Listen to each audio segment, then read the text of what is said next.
오늘은 하나님의 부르심에는 이유가 있다라는 제목으로 하나님의 말씀을 살펴보겠습니다. 전 대학 1학년 때부터 CCC라는 선교단체에서 이렇게 훈련을 받았거든요. 근데 이 CCC 선교단체에서 제일 꽃이라고 할 수 있는 것은 여름 수련회입니다. 여름 수련회에 처음으로 이제 참여했는데 정말 수천 명의 대학생들과 함께 수련회를 하니까 이렇게 많은 사람들이 주님을 위해서 살려고 꿈꾸고 있다라는 것도 굉장히 큰 도전이 되었던 것 같습니다. 근데 낮에 특강들이 굉장히 많이 개설이 되거든요. 제일 인기가 많은 강좌는 대학생들에게 뻔하잖아요. 이성교제 특강. 여기에는 정말 많은 청년들 몰려갑니다. 근데 제 마음을 사로잡고 있었던 굉장히 좋은 강좌가 있었어요. 제목이 굉장히 저를 이렇게 마음을 쏠리게 했는데 제목이 이렇습니다. 당신의 인생을 향한 하나님의 놀라운 계획 발견하기. 제목이 너무 좋잖아요. 가봤더니만 사람이 별로 없는 거예요. 그리고 다 4학년쯤 되어 보이는 선배들만 잔뜩 있는 것입니다. 제목은 이렇게 좋은데 왜 사람들이 이렇게밖에 안 나왔지라는 생각을 하고 있는데 강사님이 오셔가지고 강의안을 쭉 나눠줬어요. 근데 강의안을 보자마자 왜 이런지 알겠더라고요. 그러니까 당신의 인생을 위한 하나님의 놀라운 계획 발견하기, 그 밑에 부주제가 있어요. 부주제가 뭐냐면 CCC 간사가 되려면 이렇게 되어 있어요. 그러니까 하나님의 인생, 우리의 인생을 위한 하나님의 계획 발견하기는 온데간데 없어지고 어떤 게 더 커졌냐면 CCC 간사가 되려는 것이 이 강좌에서 더 크게 이제 보이는 거잖아요. 그러니까 부담스러워서 오지를 않는 것입니다. 근데 저도 그걸 보는 순간 되게 부담스러웠는데 강의 내용은 되게 좋았어요. 강의 내용은 구약에서부터 하나님이 사람을 부르시는 그 장면들을 하나하나 살펴보는 것이었거든요. 이 강의를 들으면서 제가 깨달은 게 있었습니다. 하나님의 부르심이라는 말을 다른 말로 표현하면은 우리의 인생을 향한 하나님의 놀라운 계획을 발견하는 것이다라는 것을 그때 깨닫게 되었습니다. 그러니까 요즘에 우리가 신앙생활을 한다 할 때 신앙생활은 부르심이잖아요. 근데 이 부르심에 대한 그림이 굉장히 왜곡되지 않았나라는 생각을 많이 갖습니다. 많은 사람들이 이 부르심이라는 것을 하나님의 놀라운 계획을 발견하는 것이라고 생각하지 않아요. 하나님께서 엄청 우리 부려먹으려고 부른 것 같은 그런 그림을 가지고 있다라는 생각을 많이 하게 되어집니다. 그렇기 때문에 부르심에 대해서 좋아하지 않아요. 하나님 당신 부르셨다 그러면 되게 부담스러워하고 조금 될 수 있으면 아니라고 이렇게 외면하려고 하는 성향이 훨씬 더 강해진 시대가 요즘 시대지 않을까라고 생각을 해요. 예수님은 하나님 나라에 대해서 말씀하면서 밭에 감추인 보화를 발견한 사람 같다고 이야기를 합니다. 밭에서 일할 때 이 사람이 처음에는 보화를 발견하기 전까지만 해도 뭐예요? 노동의 수고만 이렇게 느끼고 있었어요. 그런데 보화를 발견하는 순간 그가 완전히 달라집니다. 노동의 수고만 느꼈을 때는 일 자체가 엄청 피곤했거든요. 그런데 똑같은 일인데 보화를 발견한 순간부터는 수고가 수고로 느껴지지를 않는 것입니다. 보화를 발견한 기쁨이 그의 수고를 모두 다 삼켜버렸다라는 거예요. 그러니까 두 가지 인생이 있다고 생각해요. 노동의 수고만 느끼는 인생이 있고 보화를 발견한 기쁨을 누리는 인생이 있다라는 거죠. 부르심을 따라 살아가는 삶도 밭에서 일하는 사람의 모습과 같다고 생각합니다. 그러니까 당연히 두 종류의 삶이 발생할 수밖에 없잖아요. 그러니까 계속해서 수고만 느껴지는 부르심의 길을 가는데 계속 수고만 느끼는 사람이 있어요. 또 다르게 그 부르심 속에서 하나님의 놀라운 보화를 발견하는 기쁨을 누리는 사람이 있는 거죠. 하나님이 우리를 불렀을 때는 수고의 방점이 있는 게 아니겠죠? 보화를 발견한 기쁨을 누리라고 우리를 불렀습니다. 그러니까 교회를 다니면서 내가 수고를 많이 느끼고 있는가? 그러니까 부담을 많이 느끼고 있는가? 기쁨을 많이 느끼고 있는가? 이걸 점검해야 되는 거죠. 오늘 아까 눈 엄청 와서 제가 순장만에 카톡을 올렸잖아요. 근데 우리 김주희 자매님 집사님께서 자기는 2시간이 걸려도 걸어올 수 있다고 눈이 그렇게 와도 걸어올 수 있다고 얘기했는데 그 말이 이런 예배나 모든 것이 수고가 아니고 기쁨이다라고 얘기하는 거잖아요. 한 사람 한 사람이 어려움이 있어도 하나님 앞에 도전하는 것이 있다라는 말은 수고보다는 기쁨이 더 크다라는 것을 의미할 거라고 생각합니다. 그러니까 우리 교회에서 한 사람 한 사람 부름받아 나온 분들이 수고가 아닌 보화를 발견하는 기쁨을 누리는 그런 공동체가 되어졌으면 좋겠습니다. 오늘 말씀은 하나님이 모세를 부르는 장면입니다. 지난번에 이 떨기나무 불꽃 가운데서 하나님이 모세를 불렀다라는 걸 살펴봤는데요. 이 떨기나무 불꽃 가운데서 하나님이 모세를 부르신 후에 바로 오늘 말씀을 보면 부르시는 이유가 뭔지를 설명을 하고 있습니다. 이 하나님이 모세를 부르신 이유를 한마디로 아주 심플하게 설명하면 사명이 있기 때문이라는 거예요. 10절에 이렇게 말씀합니다.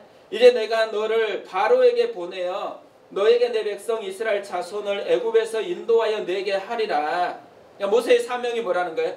바로에게 가서 하나님의 백성 이스라엘 자손을 애굽에서 인도하여 내게 하는 것입니다. 근데 오늘 말씀 보면 신기한 게 있어요. 하나님이 모세를 부르신 후에 바로 사명에 대해서 설명하고 있다라는 사실이에요. 근데 예수님도 그러셨습니다. 제자들을 부르실 때 바로 사명을 말씀하셨어요. 사람을 낚는 어부가 되게 하리라.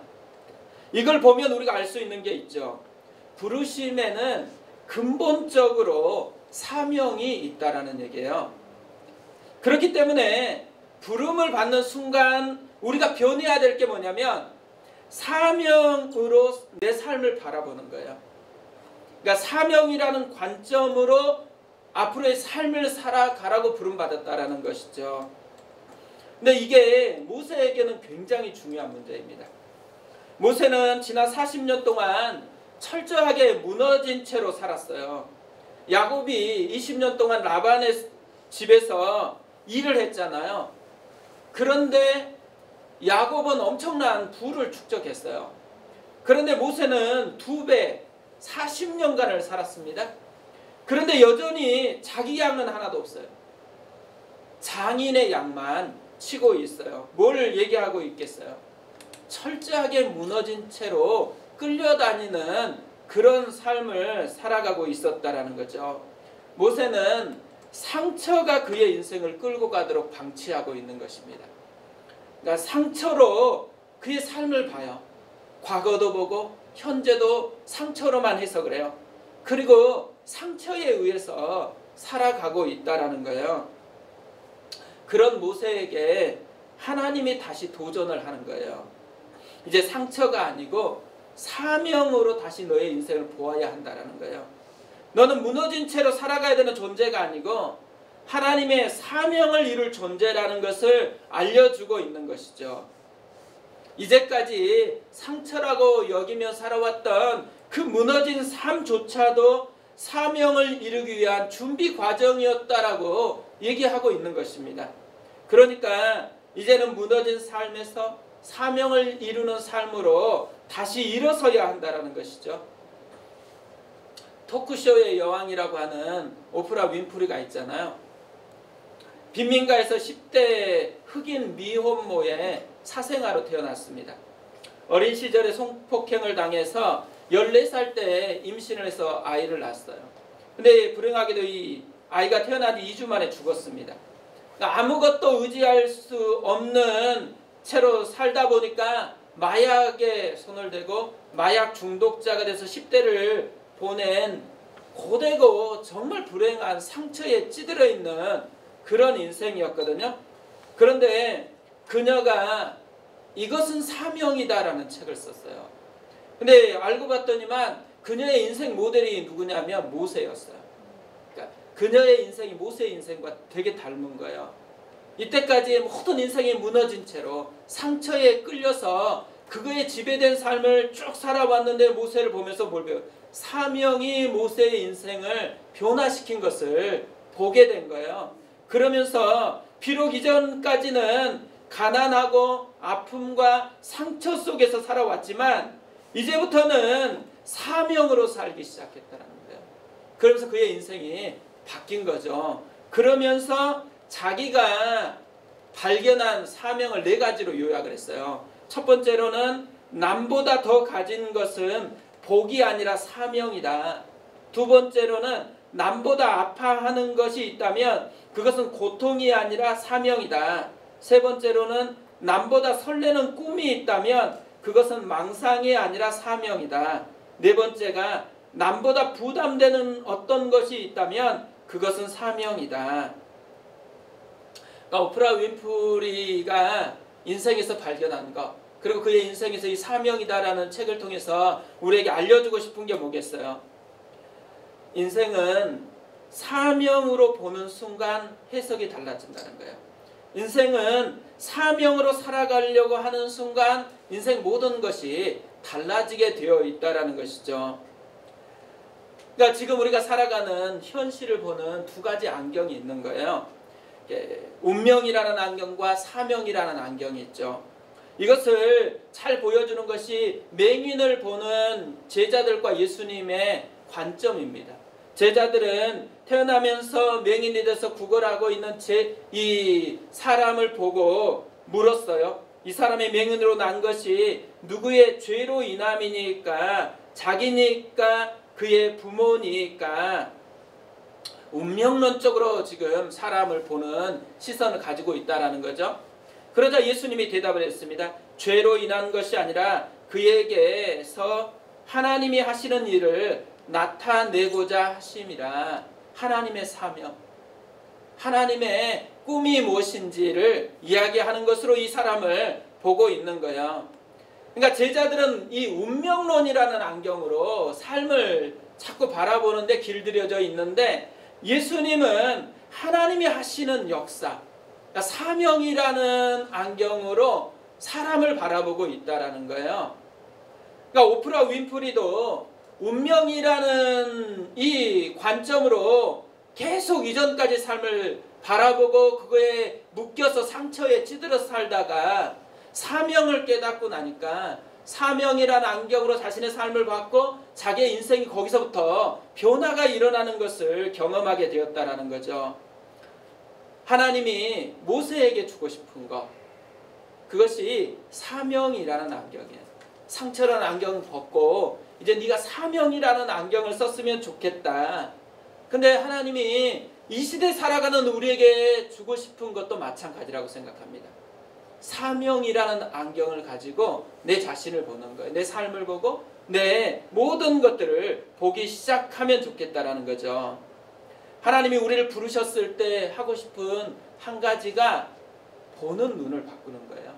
우리 안경을 바꿔서 우리가 건강하게 하나님 나라의 삶을 살 수 있도록 인도하는 거죠. 그렇기 때문에 부르심이라는 관점으로 인생을 해석하는 사람은 엄청나게 부요한 것을 가지고 살 수 있는 사람이라는 것입니다.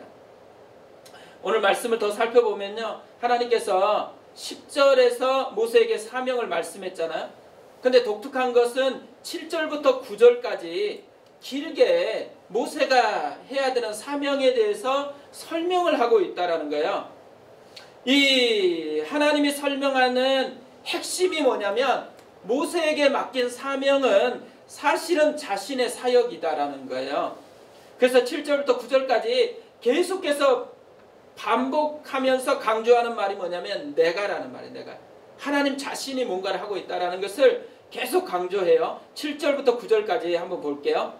여호와께서 이르시되 내가 애굽에 있는 내 백성의 고통을 분명히 보고 그들이 그들의 감독자로 말미암아 부르짖음을 듣고 그 근심을 알고 내가 내려가서 그들을 애굽인의 손에서 건져내고 그들을 그 땅에서 인도하여 아름답고 광대한 땅 젖과 꿀이 흐르는 땅 곧 가나안 족속, 헷 족속, 아모리 족속, 브리스 족속, 히위 족속, 여부스 족속의 지방에 데려가려 하노라.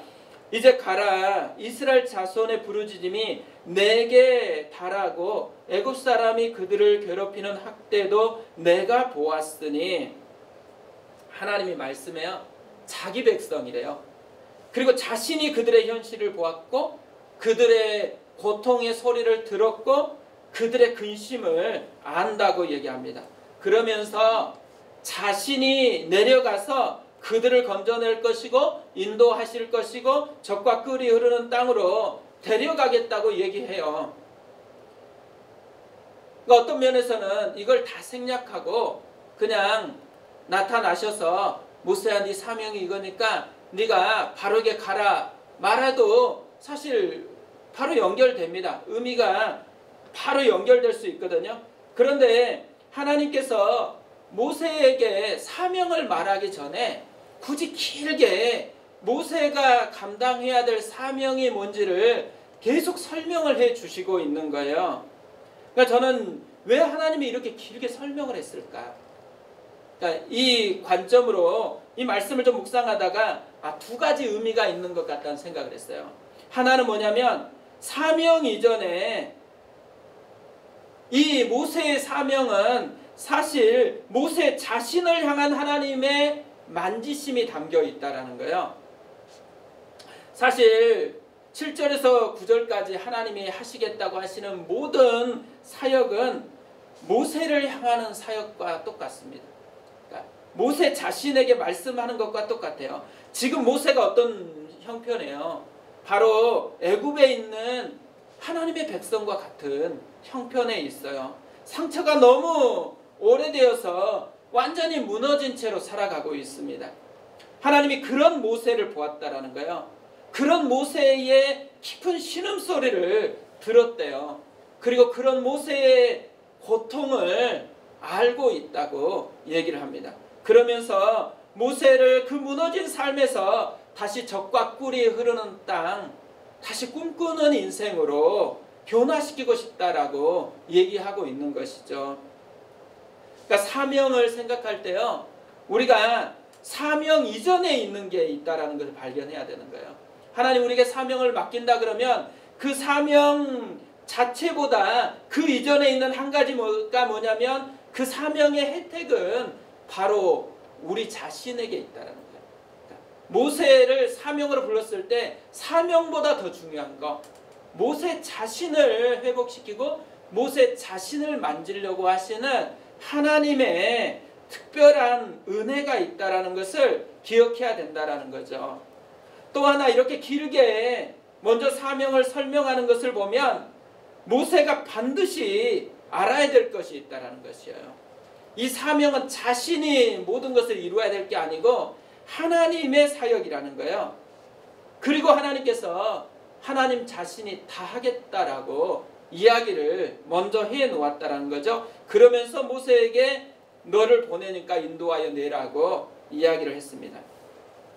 그러니까 사명의 핵심이 여기에 달려있다라는 거예요. 사명의 핵심은 뭐냐면 사명은 하나님의 일이고 하나님이 하시는 역사라는 것이죠.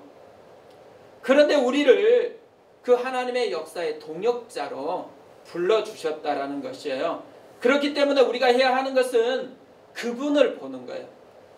그분을 의지하는 거죠. 그리고 그분을 경험하는 것이 사명의 핵심이라는 거죠. 그렇기 때문에 우리가 사명을 깨달았다 그러면은 반드시 자신의 능력이나 자신의 것이 아니고 하나님을 향한 믿음을 작동시켜야 하는 것이죠.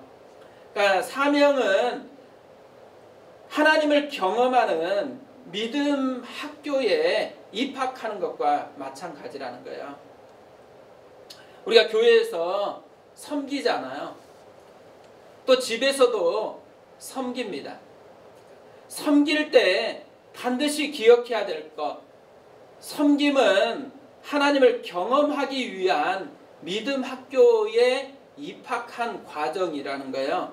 그렇기 때문에 섬길 때 중요한 것은 내가 얼마나 잘 섬겼냐, 그리고 내가 섬긴 거에 대해서 어떻게 인정받고 있느냐가 아니에요. 내가 얼마나 하나님을 의지해 가고 있는가, 내가 얼마나 하나님을 더 신뢰하면서 하나님을 경험하고 있는가를 맛보고 하나님을 경험했으면 충분하다라고 고백하는 것이 섬김의 본질이라는 거죠. 근데 모세가 이걸 깨달았으면 얼마나 좋겠어요. 모세가 이것을 깨닫지 못했습니다. 사명을 이렇게 알려주었는데 모세가 첫 번째로 하는 게 뭐예요? 하나님께 따지는 거예요. 11절에 이렇게 되어 있습니다. 모세가 하나님께 아뢰되 내가 누구이기에 바로에게 가며 이스라엘 자손을 애굽에서 인도하여 내리니까. 모세가 따지는 핵심이 뭐예요? 내가 누구이기에요. 자기 자신, 자기 자신의 능력 유무를 모세가 지금 따지고 있는 거죠. 왜 모세는 자신의 능력 유무를 따지고 있을까요? 상처가 너무 깊어가지고 하나님의 말씀이 마음에서 작동하지 않고 있는 거예요. 그러니까 아직도 은혜보다는 상처가 더 깊게 뿌리내려 있다는 것을 보여주고 있는 거죠. 그러니까 우리도 그럴 때가 많아요. 뭘 얘기하면 못한다, 안 한다 이렇게 얘기했을 때 그 본질이 어디 있어요? 못한다, 안 한다 이 속에 있는 부담보다 은혜를 누리는 건 좀 적다라는 거예요. 그러니까 은혜가 더 확장돼야 된다라는 필요성을 이야기하는 거잖아요. 그래서 하나님께서 이런 모세를 포기하지 않고 더 깊이 모세를 다루기 시작해요. 12절에서 이렇게 말씀합니다. 하나님이 이르시되 내가 반드시 너와 함께 있으리라. 네가 그 백성을 애굽에서 인도하여 낸 후에 너희가 이 산에서 하나님을 섬기리니 이것이 내가 너를 보낸 증거니라. 하나님이 모세를 조종하는 핵심이 뭐라는 거예요? 내가 반드시 너와 함께 있으리라입니다. 너 자신을 보지 말고 모든 것을 이루시는 하나님만 바라보라는 것이죠. 스가랴서 4장 6, 7절에 이렇게 말씀을 해요. 그가 내게 대답하여 이르되 여호와께서 스룹바벨에게 하신 말씀이 이러하니라. 만군의 여호와께서 말씀하시되 이는 힘으로 되지 아니하며 능으로 되지 아니하고 오직 나의 영으로 되느니라. 큰 산아 내가 무엇이냐? 내가 스룹바벨 앞에서 평지가 되리라. 그가 머릿돌을 내놓을 때에 무리가 외치기를 은총 은총이 그에게 있을지어다 하리라 하셨고, 저는 이 말씀이 부르심에 대한 굉장히 중요한 좋은 그림을 보여주고 있다고 생각해요. 하나님께서 맡기신 사명을 이루는 것은 우리의 힘도 아니고 우리의 능력도 아니고 하나님의 성령이 하시는 일이라는 거예요. 그렇기 때문에 우리가 뭘 해야 된다는 거예요? 큰 산 앞에서 좌절하고 낙심하고 포기하는 게 아니고 큰 산 앞에서 담대하게 선포해야 된다는 거예요. 큰 산아 네가 뭐냐? 네가 스룹바벨 앞에서 평지가 되리라. 큰 산아 네가 뭐냐? 내 앞에서 평지가 되게 할 것이다. 당당하게 선포해야 된다는 거예요. 그러면서 외쳐야 되는 메시지가 이거예요. 은총이 있도다. 우리가 삶을 살아가면서 우리는 반드시 잊지 말고 기억해야 되는 게 있습니다. 하나님의 백성으로 우리가 부름받았다라는 거예요.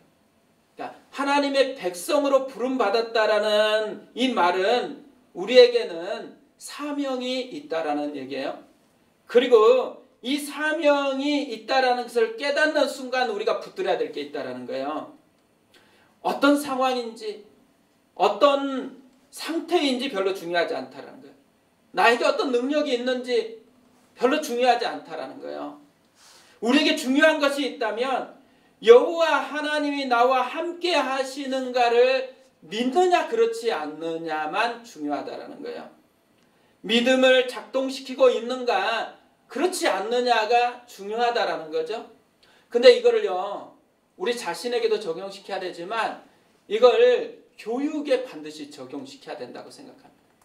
우리 아이들을 양육할 때 우리 아이들을 양육할 때 걔가 얼마나 실력이 있느냐, 얼마나 똑똑하냐, 이것이 미래의 성공을 보장할 것 같은 불안함을 우리가 대부분 많이 가지고 있습니다.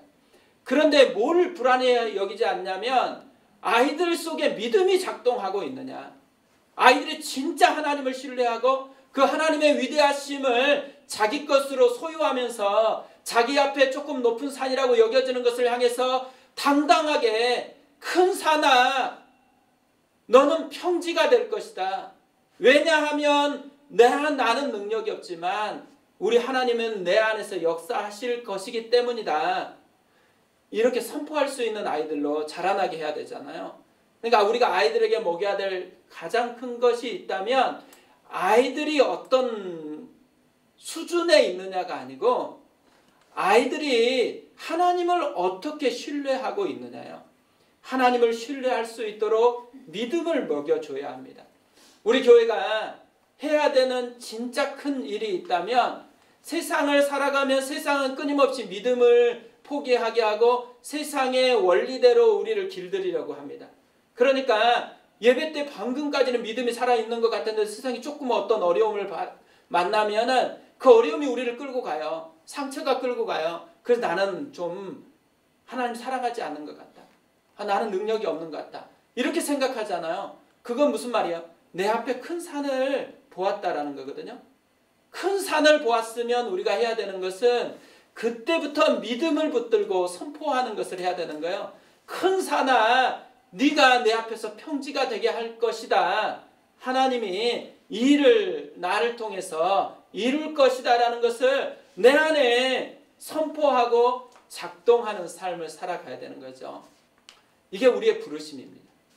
이 부르심을 잘 따라가면 우리도 다윗처럼 고백할 거예요. 여호와는 나의 목자시니 내게 부족함이 없으리로다. 우리가 이 은혜를 누렸으면 좋겠습니다.